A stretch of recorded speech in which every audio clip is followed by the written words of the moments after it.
How to change your name on Frag Pro Shooter.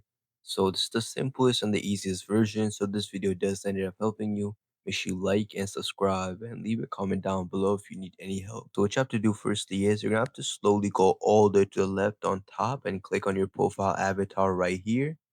Then once you do that, it should bring you to this page right here. Now from here, you could change your avatar, your country, but what we want to do, you want to change your name. So you want to click on the first name right here. As you guys can see, my name is Gentle Ranger of Burgundy Cave. I'm gonna just click on that. Now from there, you could delete your name. So just click on select and just drag it. Now you're gonna click on this delete option right here, all the way under. Then once you do that, put a name you want. So I'm gonna put my YouTube name. So my name is obviously Instructify. I'm gonna just put YT just because of why not. Then once I do put Instructify YT, I'm gonna put done right here. And as you guys can see, my name did just change. Right now it said Instructify YT.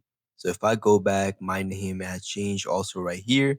So if this video did ended up helping you, make sure you like, subscribe, and leave a comment down below. If you need any help, thank you very much for watching. Have a good day.